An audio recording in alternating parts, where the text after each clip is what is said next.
नमो भगवते वासुदेवाय। कृष्णाय वासुदेवाय हरये परमात्मने प्रणतक्लेशनाशाय गोविन्दाय नमो नमः। नमः परमहंसाय स्वादितचरणकमलचिन्मकरन्दाय भक्तजनमानसनिवासाय श्रीरामचन्द्राय। वागीशायस्य वदने लक्ष्मीर्यस्य च वक्षसि यस्यास्ते हृदये संवित्तं नृसिंहमहं भजे। गुरुर्ब्रह्मा गुरुर्विष्णुर्गुरुर्देवो महेश्वरः गुरुसाक्षात् परब्रह्म तस्मै श्री गुरवे नमः। भगवत चरण कमलानुरागी सभी आत्मीय प्रिय प्रभु प्रेमीजन, गाजियाबाद से पूज्य पांडे जी, स्वाध्याय परिवार से जुड़े हुए सभी आदरणीय महानुभाव, सभी स्नेहीजन और विज्ञान के माध्यम से श्रीमद् भगवद गीता का चिंतन करने वाले सभी प्रेमीजनों को मेरा प्रणाम वंदन। राधे राधे। जय सिया राम, जय श्री कृष्ण। प्रभु की मंगलमयी कृपा से हम लोग बड़भागी हैं कि मानव जीवन का सर्वोच्च लाभ हम लोग प्राप्त कर रहे हैं।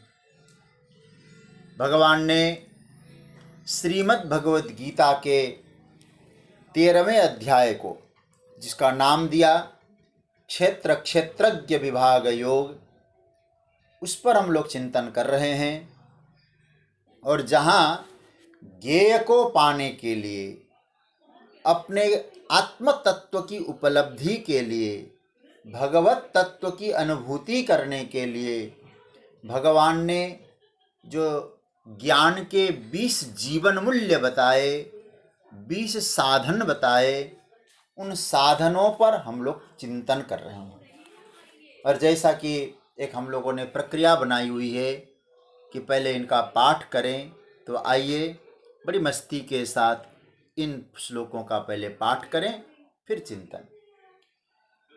अमानित्वमदम्भित्व महिंसा क्षान्तिरार्जवम् आचार्योपासनं शौचं स्थैर्यमात्मा विनिग्रह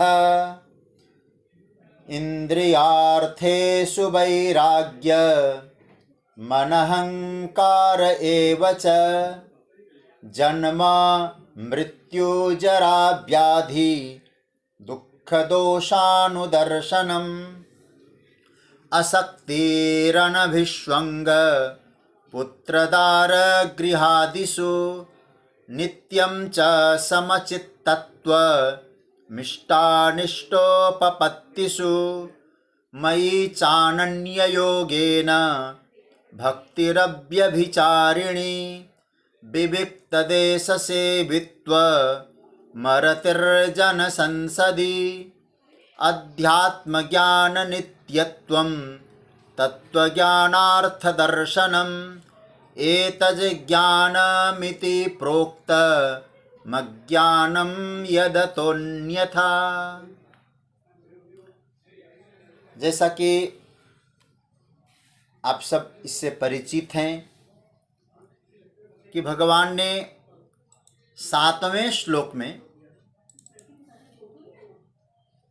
यहाँ 9 जीवन मूल्य बताया। एक बार गिनती कर लेते हैं।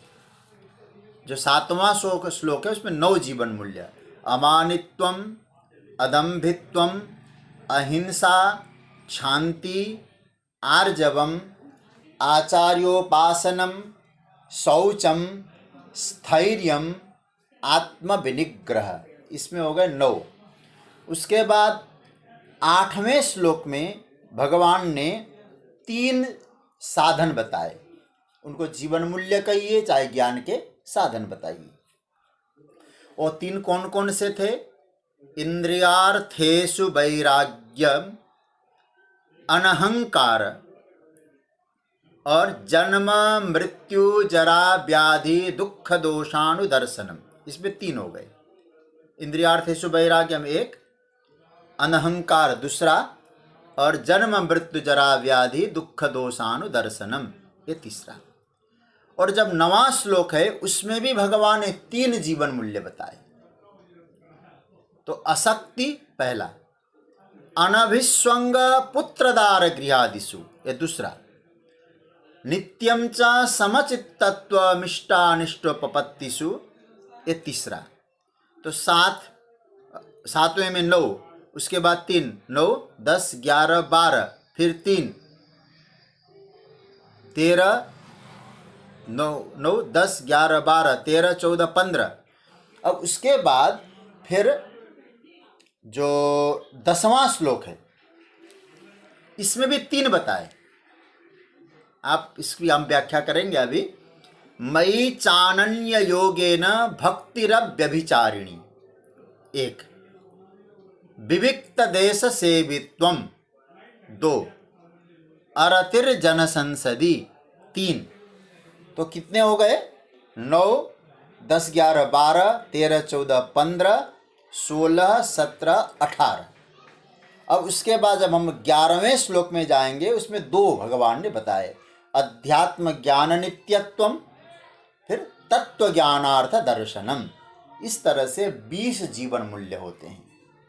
तो अब हम लोग ये जो 10वां श्लोक है जिसका हमने कल केवल प्रारंभ किया था और मैंने कहा था कि ये सिरमौर है, ज्ञान की साधना का सिरमौर है, श्रेष्ठ है।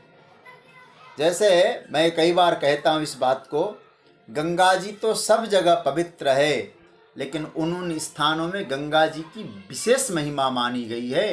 अन्यथा लोग बनारस क्यों जाते, हरिद्वार क्यों जाते। उसी तरह से जीवन मूल्यों की अपनी एक एक महिमा है। लेकिन ये जो 10वां श्लोक है और 10वें श्लोक में भी जो ऊपर वाला पार्ट है, मयि चानन्य योगेन भक्ति अव्यभिचारिणी, ये बड़ा प्यारा है। जैसे पवित्रता में किसी स्थान विशेष की महिमा है। तो अब इस पर हम लोग चिंतन करेंगे, थोड़ा सा गंभीरता से हम लोग सोचेंगे, विचार करेंगे। देखिए, अनन्य योगेन, मयि मतलब मयि का अर्थ हुआ मुझ में, मुझ में मतलब परमात्मा में, आपके इष्ट देव में, मुझ में अनन्य योगेन, अनन्य योग से अव्यभिचारिणी भक्ति का उत्पन्न होना एक सद्गुण है, एक ज्ञान का साधन है, एक जीवन मूल्य है। देखिए, अनन्य योगेन का अर्थ भाष्य में बहुत अच्छा दिया है। भगवत पूज्यपाद शंकराचार्य भगवान ने अनन्य योगेन मयि च ईश्वरे अनन्य योगेन अपृथक समाधिना न अन्यो भगवतो वासुदेवात् परम अस्ति स एव न परागति, न परम परागति। देखिए, अनन्य, अनन्य योगेन का मतलब क्या हुआ?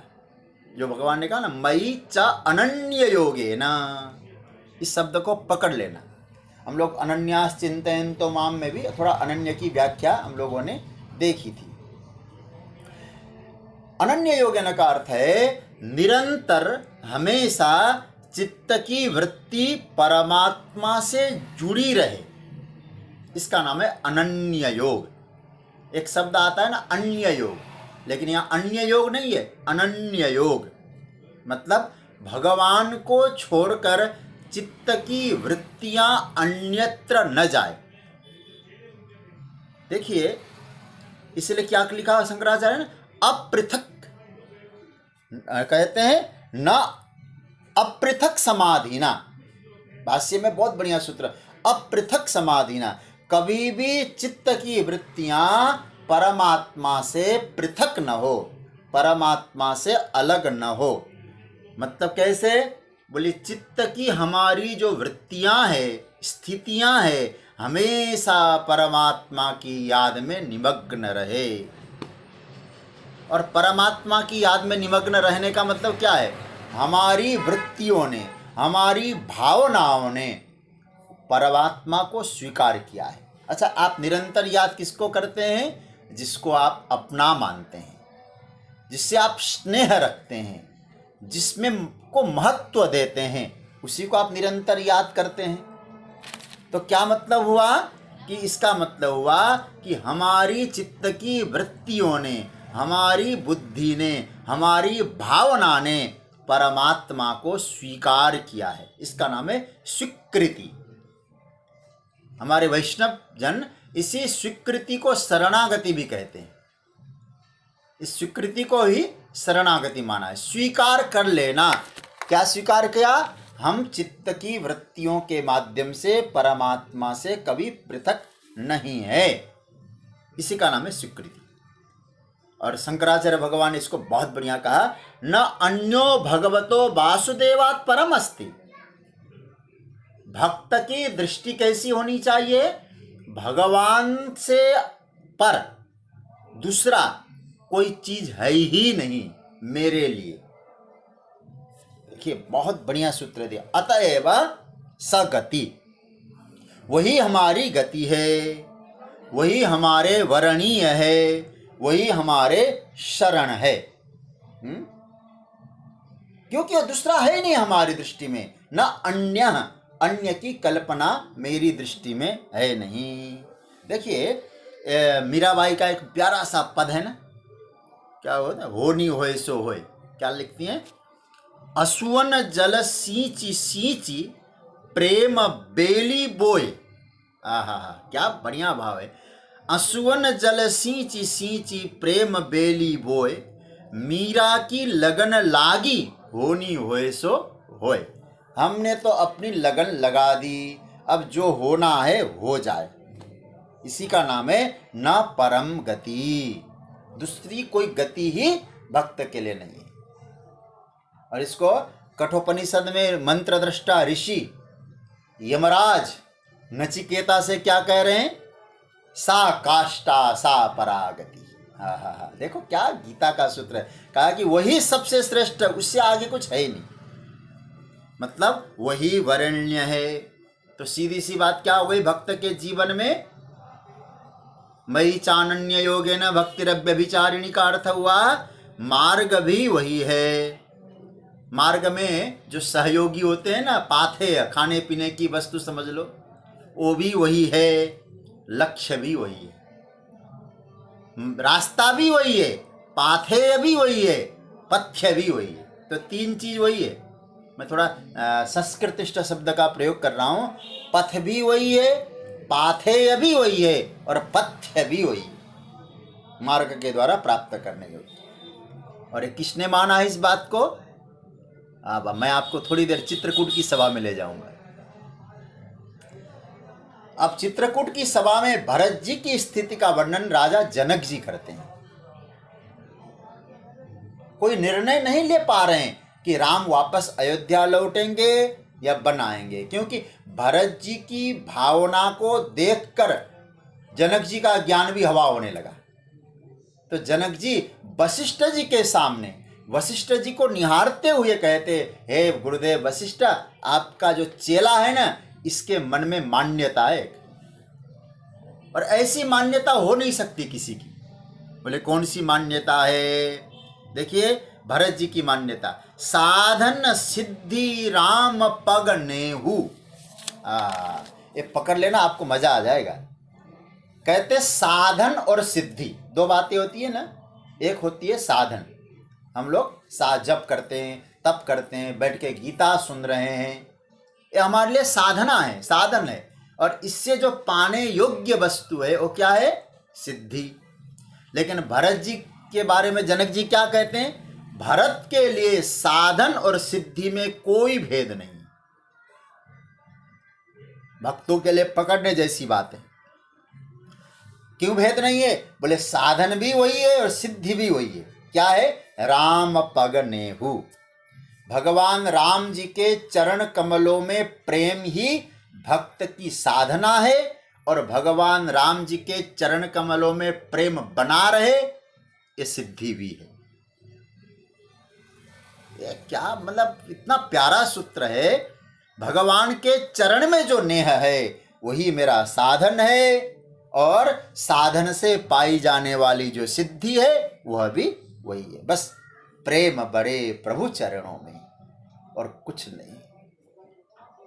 नेह ही साधन है, नेह ही सिद्धि है। जनक जैसे मनीषी का ये वचन है। कहते हैं कि महाराज मैं चित्त को पढ़ सकता हूँ, भरत की मान्यता को पकड़ लिया मैंने। भरत का मत यही है, साधन सिद्धि राम पगने। नारद भक्ति दर्शन में एक बहुत जो सनकादि लोग हैं ना, वो लोग अपना मत रखते हैं नारद भक्ति सूत्र में। और क्या मत रखते हैं? वे कहते हैं कि स्वयं फल रूपेति। जो हम लोग और आप लोग भजन करने वाले, भक्ति करने वाले, नाम जप करने वाले, इस बात को अच्छी तरह से समझ लें। स्वयं फल रूपेति ब्रह्म कुमारा। यदि आप भजन कर रहे हैं, भक्ति कर पा रहे हैं, तो ये मत समझ लेना इस भक्ति का फल क्या है, इस भजन का फल क्या है, जपने का फल क्या है। कोई लक्ष्य मत समझ लेना। क्यों? बोले आप जप कर रहे हो, भजन कर रहे हो, जीवन का यही फल है। भक्ति याद रखना केवल साधन नहीं है, भक्ति फल भी है। जीवन में संतों ने चाहा क्या है? भरत जी क्या चाहते? जन्म जन्म रति राम पद यह वरदानन आन। भगवान के चरण कमलों में प्रेमी भक्ति है। अब लोग कहते भक्ति से क्या मिले? बोले भक्ति मिले यही सब कुछ मिल गया। तो याद इस बात को रखना, भक्ति की प्राप्ति यही जीवन का फल है। भक्ति को केवल साधना तक मत रख लेना। इसलिए स्वयं फल रूपेति। कई लोग इसलिए कई लोग कहते हैं ना, इतने दिन से राम नाम जप रहे हो ना, क्या मिला तुमको? तो यहाँ क्या कहा जा रहा है? बोले राम नाम जप रहे हो ना, यही फल मिल रहा है तुमको। इतने दिन राम नाम ऐसे कोई जप पाएगा क्या? आप सोचना इस बात को। राम नाम यूं ही कोई नहीं जपता है। राम नाम जपने की जो प्रवृत्ति आपकी बनी है, वो भी जन्म जन्मांतर के पुण्यों के उदय से बनी है। वो जीवन का फल मिल रहा है। फिर राम नाम के जप का भी कोई फल हो सकता है क्या? इसलिए भरत जी कहते हैं साधन सिद्धि राम पगने हो। सनत कुमार भक्ति दर्शन में कहते हैं स्वयं फल रूपेति। और इधर जगत गुरु शंकराचार्य भगवान कहते हैं वही परम गति है। संतों के वचनों की एकता का जरा दर्शन करिए। जब ये भक्त ये समझता है वही परम गति है मेरे जीवन में, वो निश्चिंत होता है। किसने कहा है? भगवान भाष्यकार ने कहा। जब वो ये मालूम है कि वो परम गति वही है, मेरी भावना उन्हीं से जुड़ी है, वो भक्त निश्चिंत रहता है। निश्चिंतता का अर्थ होता है अव्यभिचारिणी बुद्धि। देखिए एक पकड़ लेना इस शब्द को, मयि चानन्य योगेन भक्ति अव्यभिचारिणी। अव्यभिचारिणी वृत्ति आपके जीवन में आए तो साधक निश्चिंत हो सकता है। तो याद रखना, इस बुद्धि में किंचित भी व्यभिचार नहीं आना चाहिए। कोई और गति हो सकती है मेरे लिए, और कोई आश्रय हो सकता है मेरे लिए, इस बात को स्वप्न में भी नहीं समझना चाहिए। भक्त की स्थिति क्या होती है? जैसे पतिव्रता नारी स्वप्न में भी किसी पर पति को अपना पति नहीं मान सकती, जो पतिव्रता नारी है। और यहां तक की बात अत्रि अनसुईया जी तो सीता जी को क्या कहती है? सपने हो आन पुरुष जगनाही। उस पतिव्रता नारी के लिए सपने में भी कोई पुरुष नहीं है जगत में, मेरा एकमात्र पति है। प्रियम प्रियेव व्युषितम विषण्णा मनोरविंदाक्ष दिदृक्षते त्वाम। क्या बढ़िया सूत्र। वृत्रासुर कहते जैसे कोई प्रियतमा पतिव्रता नारी अपने प्रियतम को देखना चाहती है, हे सरकार, मेरे प्रियतम तो आप है, मैं आपको देखना चाहूं, मेरी बुद्धि अव्यभिचारिणी है। याद रखिए, एक बात और कहूं, कोई आश्रय हो सकता है मेरे लिए, कोई दूसरे के बारे में सोच सकता हूं, यह बात भक्त जागृत की तो छोड़ दीजिए, सपने में भी नहीं सोच सकता। इसे कहते अव्यभिचारिणी भक्ति। आप यदि परमात्मा को छोड़कर औरों को भी कुछ सोचने लगो, औरों का भी आश्रय लेने लगो, उसका नाम है व्यभिचारिणी भक्ति। भक्ति कह सकते, लेकिन उसका नाम हो जाएगा व्यभिचार। व्यभिचार कैसे? बोले जैसे धर्म, किसी पतिव्रता नारी अपने पति की सेवा करे, प्रेम करे और दूसरे को भी सेवा करे, उससे भी कुछ याचना करे, तो क्या कहेंगे हम लोग? ऐसे समाज में उसका क्या नाम दिया जाता है? उस शब्द का मैं प्रयोग नहीं करूंगा। तो यहाँ व्यभिचार नहीं होना चाहिए। इसलिए इसकी व्याख्या को समझना, अपृथक समाधिना, इसका तात्पर्य कि हमारा संबंध सरकार तुमसे कभी न छूटे और तुमसे कभी न टूटे। तो फिर क्या होना चाहिए? तो उसकी निरंतर याद बनी रहे। ये है अनन्य योग से की गई अव्यभिचारिणी भक्ति। मतलब उनकी कभी याद न टूटे, और याद न टूटे तो दया की अनुभूति होगी। समझ रहे हैं ना? याद नहीं छूटता है तो निरंतर प्रभु की दया की भी अनुभूति होती है। एक महात्मा ने बहुत अच्छा सूत्र दिया। किसी ने कहा, महाराज जी, भगवान की नित्य दया हमारे ऊपर बनी रहे, उसके लिए क्या करना? तो महात्मा जी ने बहुत अच्छी बात कही। देखो, कन्हैया का एक काम है उलटना। जैसे घड़े को उल्टाता है, उलटता है, जो है उखल को उलटता है। कृष्ण का काम यही है। फिर क्या करना? तुमको क्या चाहिए? बोले प्रभु की दया चाहिए। तो दया को तुम उलट दो, फिर क्या होगा? बोले दया याद, तुम करो याद, फिर क्या होगा? वो याद प्रभु के पास जाए और प्रभु क्या कहेंगे? उसको उलट देंगे। याद दया। तो जो निरंतर प्रभु की याद करेगा उसको भगवान के दया की अनुभूति होती रहेगी। भगवान की दया की अनुभूति, अनुग्रह का अनुभव वही कर सकता है जिसकी याद प्रभु की याद में निरंतर खोई रहती, स्मृति। अतः एक बात और मैं कहूं, थोड़ा ध्यान देना। अपनी जो स्मृति है, अपना जो याद है ना, याद को क्रिया से मत जोड़िएगा। क्रिया से न जोड़ने का मतलब जानते हैं क्या है?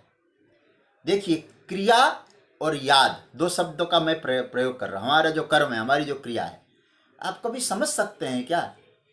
हम जो कर्म करते हैं, जो हमारी क्रिया है, वो निरंतर रहती है क्या? एक ही क्रिया? कभी आप व्यवहारिक पक्ष को देखिए, हमारी क्रिया में निरंतरता नहीं रहती है, क्रिया को बदलना पड़ता है। तो अब आप सोचिए, याद के लिए फिर क्रिया का आश्रय कैसे लेंगे? बोले वो क्रिया करेंगे तभी उनकी याद बनी रहेगी। तो क्रिया तो निरंतरता नहीं है, और याद में क्या होनी चाहिए? अनन्य योगेन अव्यभिचारिणी, निरंतरता बनी रहे। थोड़ी आप समझ रहे होंगे बात। यदि क्रिया में निरंतरता नहीं होती है तो जब जब पूजा की क्रिया करें तब तक तो ठाकुर जी को याद करें, और पूजा की क्रिया से हट जाएं तो भगवान की याद भी छूट जाए। तो अब आप उस याद को अपनी क्रिया से जोड़ देंगे तो फिर काम नहीं बनेगा। एक पुराना दृष्टांत मैं आपको दूं, और हमारे शास्त्रीय दृष्टांत है। हमारे संत सदगुरुजन इस दृष्टांत को, इस एग्जाम्पल को बहुत देते हैं। जैसे एक पनहारी है, और पनहारी वो घड़े को सिर पर रखती है, और कहते हैं ना, कई बार तो एक की जगह दो दो घड़े हैं। और मैंने इस दृश्य को देखा है। मैं काफ़ी पहले, अभी भी आज कल भी मुझे वहाँ के लोगों ने स्मरण किया, शायद आज जुड़े भी हैं। तो एक चित्तौड़गढ़ जिले में एक साबा नाम का एक स्थान है। ठाकुर जी की कृपा से वहाँ हमने कथा करी है, चित्तौड़गढ़ में भी, वहाँ भी। तो वहाँ मैंने देखा, हमारी जब शोभा यात्रा कथा की निकल रही थी तो एक आगे आगे एक महिला नाच रही थी। कम से कम 2 घंटे की यात्रा थी, कलश यात्रा, बहुत भीड़, बैंड बाजे, और उस महिला ने कम से कम 3-4 घड़ों को रखा था ऊपर, कलश घड़े। और आपको क्या बताएं, वो नाच रही है, बातें कर रही है, लेकिन महाराज बिल्कुल उसका घड़े में कोई दिक्कत ही नहीं, पूरी 2 घंटे तक चलती रही। तो कहने का अर्थ क्या हुआ, आपस जैसे वो कभी कभी आपस में बातचीत भी करती है, ऐसा लगता नहीं है कि वो अपने ऊपर के घड़ों को संतुलन रखने के लिए कुछ उपाय कर रही है। मतलब केवल मुझे लगता है उसकी जो सुरती है ना, उसकी जो स्मृति है, बस वह एकदम संतुलन के साथ जुड़ी हुई है। मतलब क्या है, सुरति मतलब स्मृति, उसकी स्मृति, उसकी याद एकदम उसके संतुलन के साथ उनसे जुड़ी हुई है। उसका ध्यान बिल्कुल वहीं लगा हुआ है। अब आप सोचिए, कार्य हो रहा है कि नहीं, क्रिया बदल रही है लेकिन याद वहां है। तो क्रिया के साथ सुरति नहीं, सुरति निरंतर बने रही। ऐसे परमात्मा के ऊपर जब हमारी स्मृति हमेशा लगती है, मालिक तो वही है ना, वही तो उसकी सुमिरन, उसको वही तो सुमिरन है। आप पूजा पाठ फूल लेकर थोड़ी देर मंदिर में बैठो और एक स्थिति है, निरंतर उसकी याद बनी रहे, अजपा जप चल रही है, एक क्षण भी उसकी याद के बिना रह नहीं पाते। यही तो उसकी साधना है, उसकी उपासना है। शायद मैंने कभी एक उर्दू का एक शेर बोला होगा, कहा है ना, तुम्हारे तसब्बुर में दिन रात रहना, याद में है, तुम्हारे तसब्बुर में दिन रात रहना, यह मेरी इबादत नहीं तो और क्या है। तेरे तसब्बुर में दिन रात रहना, ये मेरी इबादत नहीं तो और क्या है। क्रिया खंडित होती रहती है, ठीक है, वो अच्छा करना चाहिए वो क्रिया को, लेकिन खंडित होती है। किंतु अपृथक समाधिना अखंड स्मृति प्रभु से मयि चानन्य योगेन भक्ति अव्यभिचारिणी। तो अव्यभिचारिणी का अभिप्राय क्या हुआ, निश्चिता बुद्धि, आश्रय बोध में, जो आपका आश्रय है परमात्मा में, उसमें कोई विकल्प नहीं होना चाहिए।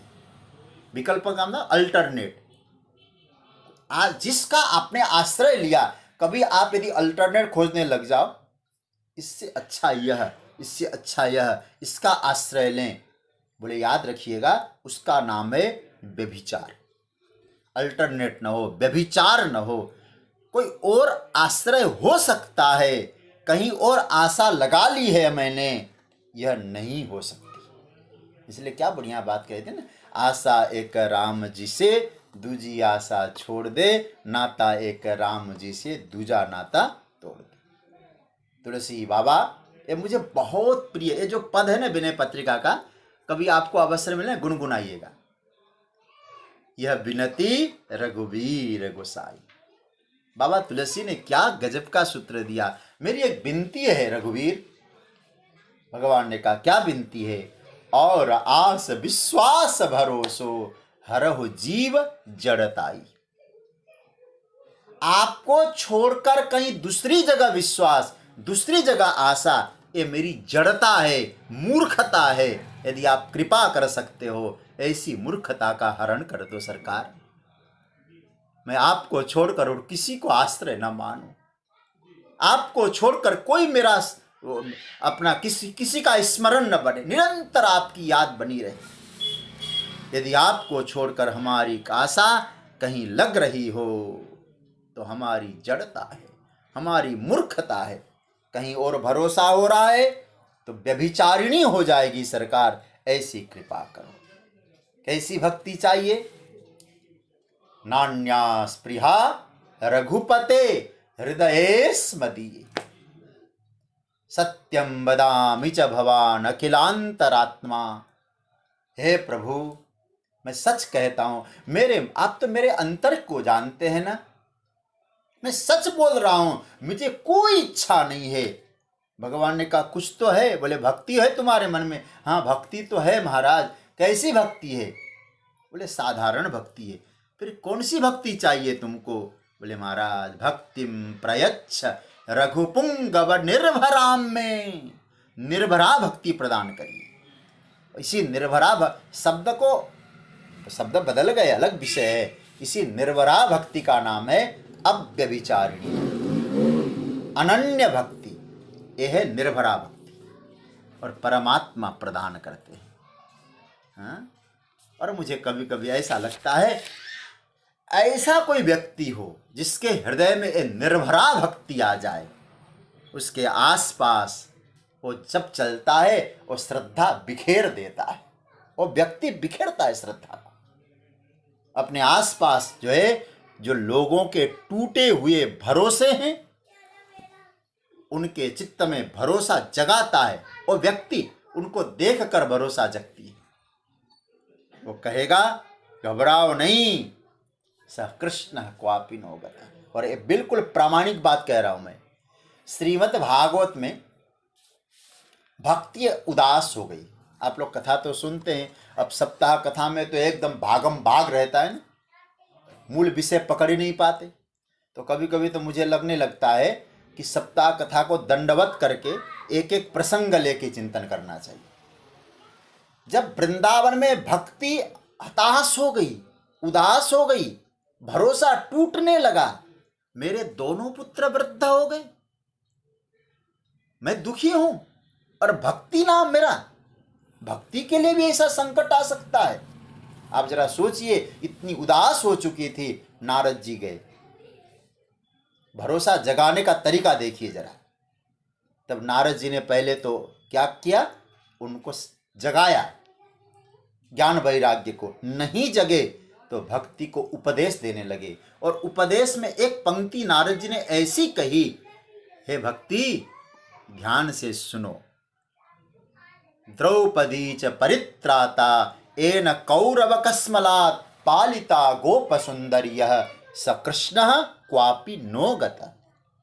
भरोसा दिलाया। देखिए कितना बढ़िया कहा कि जिन्होंने द्रौपदी की रक्षा की, जिन्होंने गोपांगनाओं की रक्षा की, वो भगवान श्री कृष्ण कहीं गए नहीं है।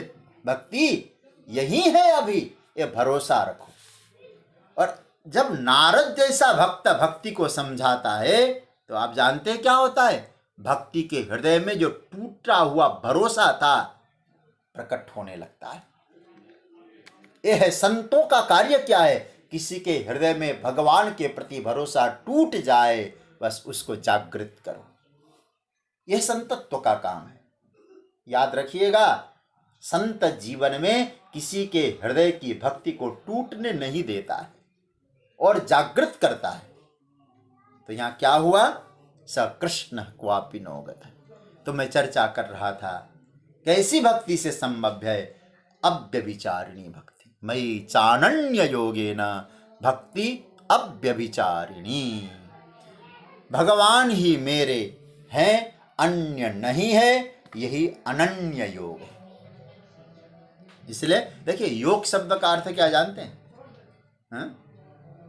योग शब्द का अर्थ उष्ट्रासन और सर्वांगा आसन, पश्चिमोत्तान आसन। जो योग योगा हो गया ना, वो योग नहीं है यहाँ।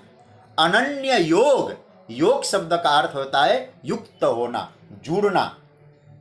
आप अर्थ समझ में आ जाएगा। देखिए, और अनन्य ना अन्य, दूसरा नहीं, एक, उससे क्या होना, योग होना।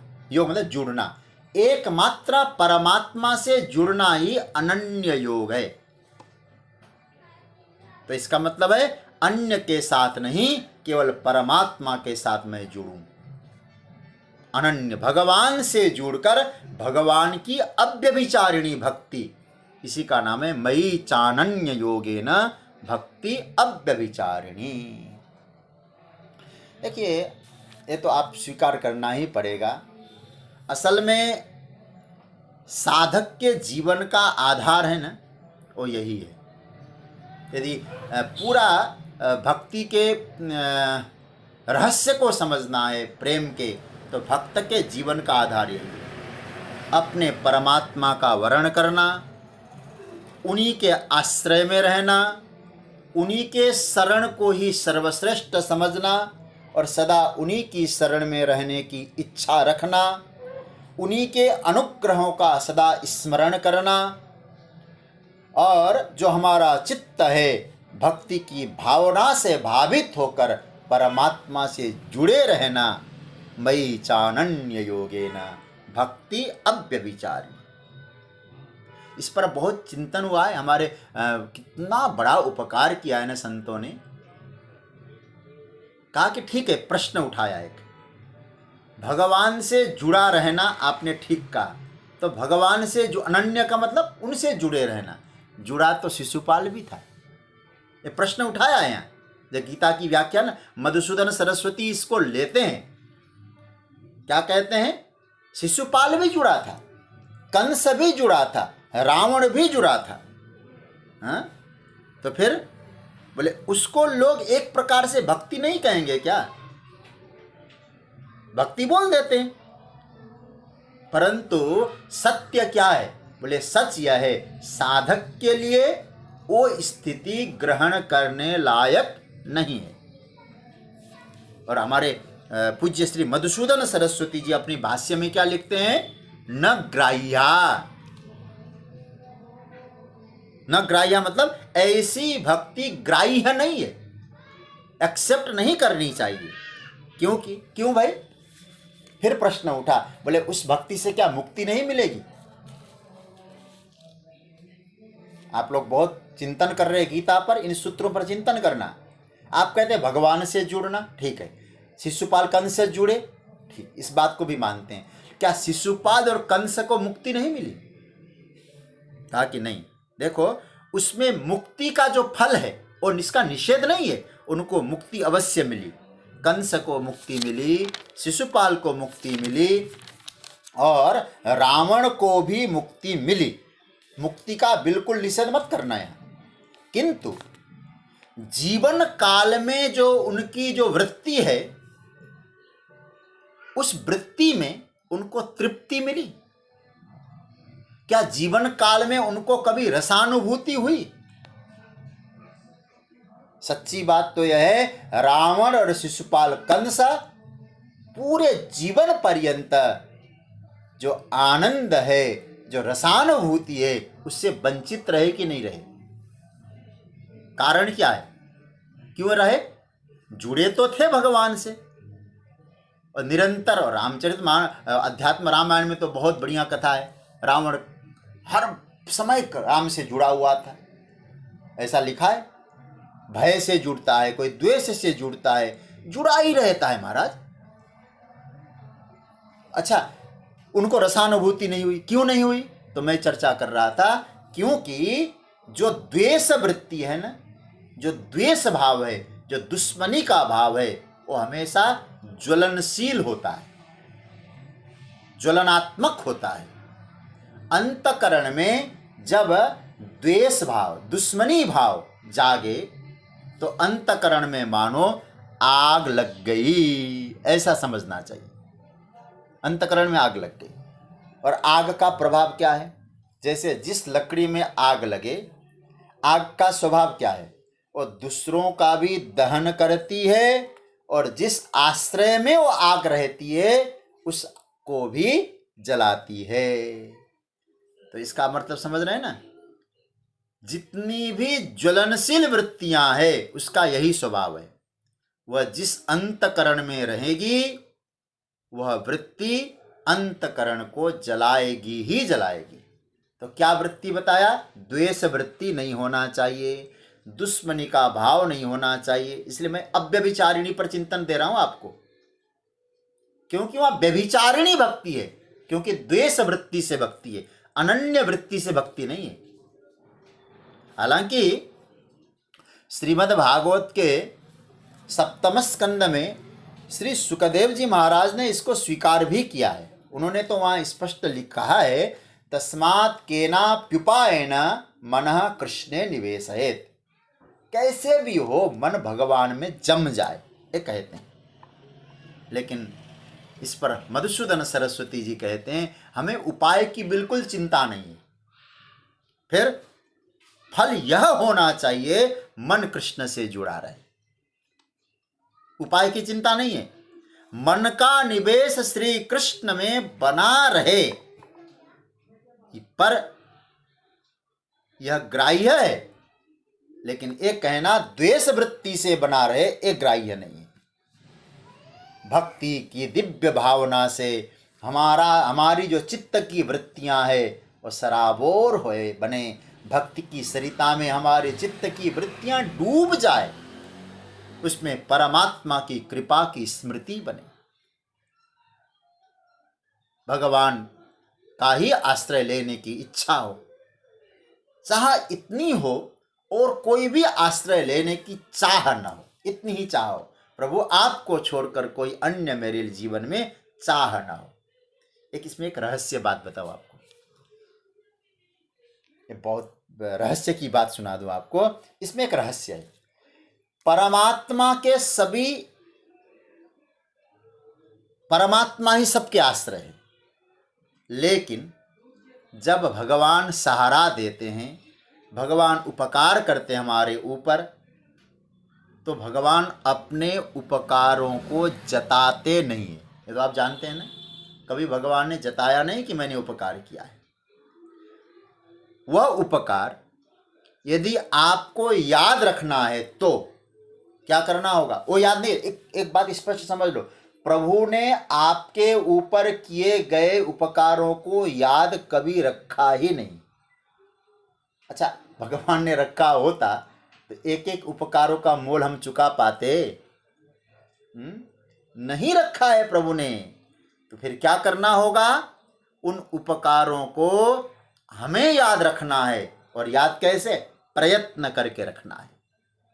प्रयास करिए, प्रभु ने हमारे ऊपर कितना बड़ा उपकार किया, सबसे बड़ा उपकार किया, मनुष्य तन प्रदान किया। कितनी कृपा है ईश्वर की, है ना।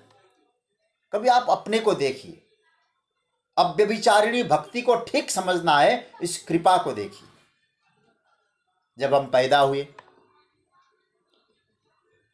भगवान ने हमको दांत नहीं दिए। किसी ने पूछा, प्रभु आपने दांत क्यों नहीं दिया? बोले इसीलिए दांत नहीं दिया, तुम्हारी स्थिति को देखकर। तुम्हारा जो पेट है ना, इस समय इतना तीव्र नहीं है कि दांत देंगे तो कठोर पदार्थ खा लेगा, तो भीतर जाकर वो तुम पचा नहीं पाएगा, तुम्हारा पेट। जठराग्नि इतनी तीव्र नहीं है, तो भगवान ने दांत नहीं दिया, अब कोमल कोमल पदार्थ खाओ। ये उपकार देखिए जरा, जताया नहीं भगवान ने, ये प्रभु का उपकार। अब कुछ बड़े हुए, हमारी जठराग्नि ठीक होने लगी, भगवान ने कहा नहीं, इतनी तीव्र तो अभी भी हुई नहीं है। प्रभु ने क्या काम किया, उन दांतों को कोमल कोमल दांत दे दिया। अब कठोर मच्छा खाना, कोमल कोमल खाओ। अब कुछ दिन के बाद हमारा पेट मस्त हुआ, भगवान ने कहा इन दांतों को हटा के मजबूत दांत लगा दो। देखिए, अब खाओ, खाओ पियो मौज करो, बहुत परिश्रम करना है। लेकिन अब धीरे धीरे बुढ़ापा भी आने लगा। अब तक तो परिश्रम कर रहे थे, खा पी रहे थे, लेकिन पेट गड़बड़ हो गया। भगवान को लगा पेट गड़बड़ हो रहा है, और दांत है तो खाने की का जो है शौकीन है, जीवा तो चटोरी है, तो एक काम करो, इन दांतों को हटा दो। अब उस समय प्रथा नहीं थी कि दूसरा ही दांत लगा के पापड़ चबाए हम लोग, ये नहीं था। तो भगवान ने काम किया, हटा दो, अब बचपन और पचपन एक जैसा बन जाए। तो अब देखिए, एक कृपा नहीं तो, इसलिए तुलसीदास जी ने एक बहुत अच्छी पंक्ति लिखी, जब दांत न था तब दूध दियो, अब दांत दियो तो को अन्न भी दई है। जल में, केवल हमारी नहीं, जल में, थल में, पशु पक्षिन में, सबकी सुधि ले तो तेरो भी लई है। ज्ञानी को देत, अज्ञानी को देत, जहान को देत तो को भी दई है। रे मन मूर्ख शोक करे क्यों, शोक करे कछु हाथ न आई है। मैं कभी कभी विनोद में एक कथा सुनाता हूँ। एक छोटा सा बालक ने एक बार हमसे पूछा, भगवान ने कान क्यों दिए? मैंने कहा सुनने के लिए। बोले सुनने के लिए तो छेद बना देते भगवान, तो भी दिक्कत नहीं थी, आकार क्यों बनाया? मैंने कहा भगवान की कृपा, भगवान को मालूम था कि भविष्य में लोग चश्मा पहनेंगे, तो स्टैंड तो पहले बनाना पड़ेगा मुझे। यह ठाकुर जी की दूरदर्शिता है। तो आपसे मैं ये निवेदन कर रहा था कि भगवान ने इतना उपकार किया हमारे ऊपर, यदि अव्यभिचारिणी भक्ति है, आप उन उपकारों को स्वीकार करेंगे, आप याद रखेंगे। और भगवान ने देखिए, भगवान ने तो कभी वो प्रयोग भी नहीं किया कि मेरे उपकार को कोई भक्त याद करे। अपनी ओर से कोई उपाय नहीं किया।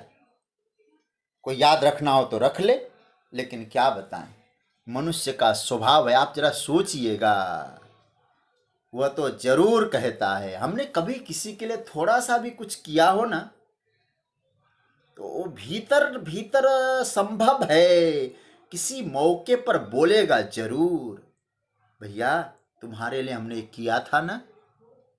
आप सोचना कितनी कमजोरी हमारे में। एक कवि ने बहुत अच्छी बात कही, जीव देता है स्वल्प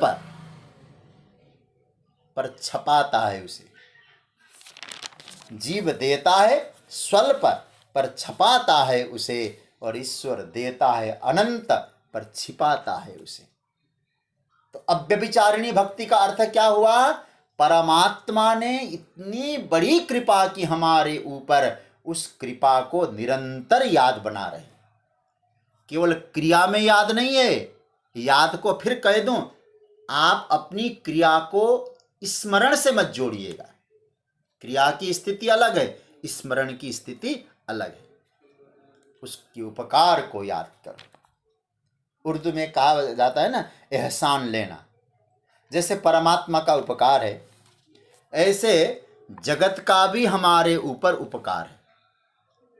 दुनिया करती है और दुनिया आश्रय देती भी है, पर याद रखना, वो आश्रय, दुनिया का आश्रय जो मिल रहा है, वो माध्यम दुनिया का है, मूल रूप से तो प्रभु ही दे रहे हैं। प्रभु की कृपा से हो रहा है। एक कोई साधारण हनुमान जी रावण से क्या कहते हैं? तू कहता है कि मैंने अपने बल से सीता का हरण किया। ये आप पंक्ति को पढ़ेंगे ना तो आपको लगेगा, गंभीरता से पढ़ेंगे, रोंगटे खड़े होंगे जी आपके। क्या कह रहे हैं? कह रहे हैं, अरे जाकी कृपा लवलेश ते जीते हो चराचर झारी। झाड़ की तरह तुमने पूरे त्रिलोकी को जीत लिया और सीता का हरण किया। अपने बल से किया? तुमने भगवान के बल से किया। अंतर यह है, तू भी भगवान से जुड़ा है, भय से, द्वेष से। मैं भी जुड़ा हूं। तुम्हारी भक्ति अव्यभिचारिणी नहीं बनी। क्यों?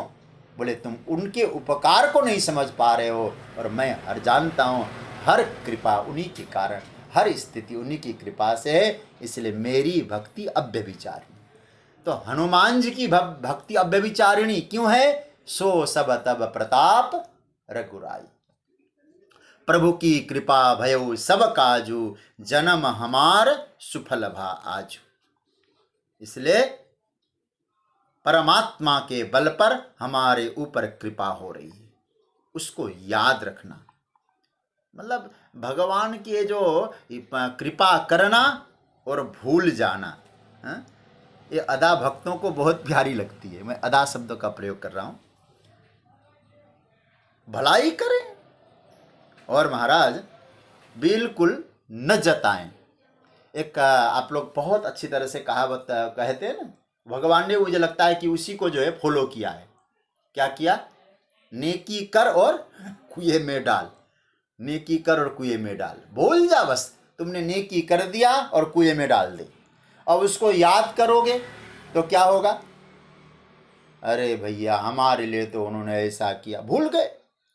तो भगवान कहते हैं यदि मैं जितना उपकार किया है मैंने सबको याद रखूं मैं, तो फिर क्या होगा? अरे इसने तो कुछ भी नहीं किया मेरे ऊपर।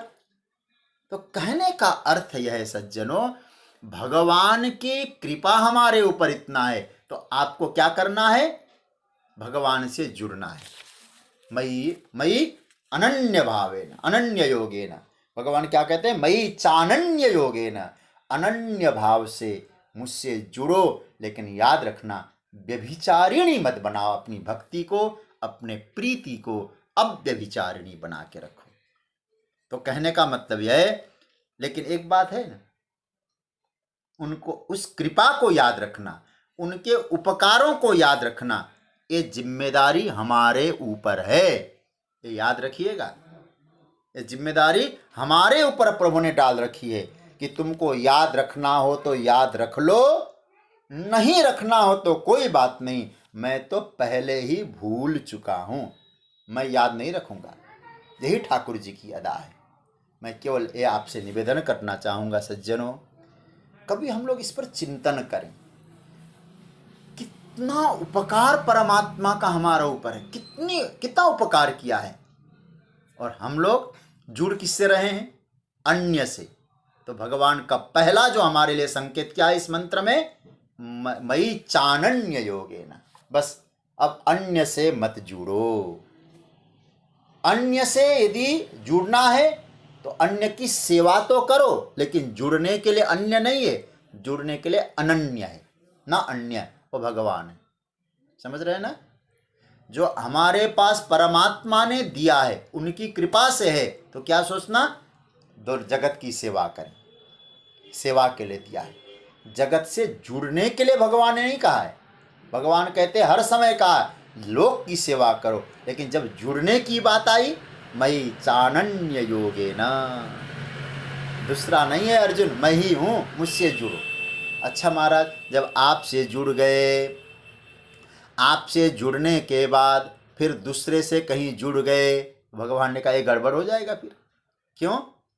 फिर व्यभिचारी बन जाओगे, क्योंकि एकमात्र परमात्मा ही हमारे पति है। इस भाव को समझकर जो एकमात्र परमात्मा से जो जुड़े रहता है, उसकी भक्ति व्यभिचारिणी नहीं बनती, अव्यभिचारिणी होती है। तो प्रभु ने यहाँ इस श्लोक में क्या कहा है? मयि च अनन्य योगेन भक्ति अव्यभिचारिणी।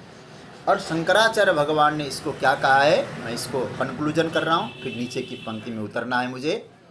भगवान भाष्यकार कहते हैं, जब व्यक्ति के जीवन में ये दो सूत्र आ जाएंगे, हालांकि एक ही सूत्र है, दो पाठ दे रहा हूँ। क्या? अनन्य योग से, यह तृतीया है ना, योगेन शब्द तृतीया है। अनन्य योग के माध्यम से आप परमात्मा से जुड़कर प्रभु से प्रेम करके उस प्रेम को अव्यभिचारिणी बनाओ, ये भगवान ने कहा है। और याद रखना, भगवान से जुड़कर ही अव्यभिचारिणी बन पाएंगे। जगत से जुड़कर अव्यभिचारिणी नहीं हो सकते हम लोग, तब तो व्यभिचार हो जाएगा, फिर आश्रय चेंज हो जाएगा। तो सूत्र क्या मिला? मयि चानन्य योगेन भक्ति अव्यभिचारिणी। अब उसके बाद आगे का जो जीवन मूल्य क्या कहते हैं? विविक्त देश सेवित्वम। विविक्त शब्द का अर्थ है, इसे साधारण रूप से कहेंगे एकांत। देश मतलब स्थान, एकांत स्थान की सेवन करना, एकांत स्थान में रहना, एक ये सूत्र है। और आगे क्या कहते हैं? अरतिर जन संसदी, जन मतलब मनुष्यों के, संसदी जो है समूह, संसद, उससे अरति प्रेम नहीं हो। ये आपको बड़ा विचित्र लगेगा ये सूत्र जब हम इसकी व्याख्या करेंगे। मनुष्यों के समुदाय से प्रेम मत करो। अब ये तो बड़ा विचित्र लगेगा आपको। और यहाँ क्या कहा है? आदमी आदमी से प्रेम करे, और भगवान कहते मनुष्यों के समुदाय से प्रेम मत करना। अरतिर जन संसदी, जनताओं के समूह में प्रेम करोगे तो फंसोगे, ज्ञान की प्राप्ति में नहीं जाओगे। तो महाराज उसमें उससे प्रेम क्यों न करें, इस पर भी बहुत चिंतन किया जा सकता है। तो हम लोगों ने आगे इसकी, हम जो विविक्त देश सेवित्वम अरतिर जन संसदी, इसकी चर्चा तो हम कल करेंगे। तो हम लोगों ने अब तक याद रखिएगा, मैं इसीलिए बार बार ये आपको याद दिला रहा हूँ, कितने जीवन मूल्यों की हम लोगों ने चर्चा की अब तक? देखिए, 9 हो गए 7वें श्लोक में, और 8वें श्लोक में हम लोगों ने 3, 9वें श्लोक में फिर 3, असक्तिरन विश्वंग पुत्रदार गृहादिषु नित्यम च समचित्तत्व मिष्टानिष्टोपपत्तिषु। कितने हो गए? 9, 10, 11, 12, 13, 14, 15, और इस 10वें श्लोक में 1 अभी तक हुआ है। 2 और जीवन मूल्य है, उसकी चर्चा हम लोग कल करेंगे। एक जीवन मूल्य क्या हुआ कि भगवान से जुड़कर अव्यभिचारिणी भक्ति होना, भक्ति का होना, प्रभु को अनन्य भाव से भजकर अव्यभिचारिणी भक्ति को जागृत करना, ये एक जीवन मूल्य है। और ये फिर हम लोग आगे जो नीचे है, कौन कौन से, 17वां और 18वां, ये 16वां जीवन मूल्य है। 17वां और 18वां कल चिंतन करेंगे। फिर 19वां और 20वां अब हम लोग इसको पूरा करने ही वाले हैं। तो आज की चर्चा को यहाँ विराम दे रहे हैं, कल आगे की चर्चा फिर करेंगे। अब हम लोग ओंकार की ध्वनि करके आज की चर्चा को विराम देंगे।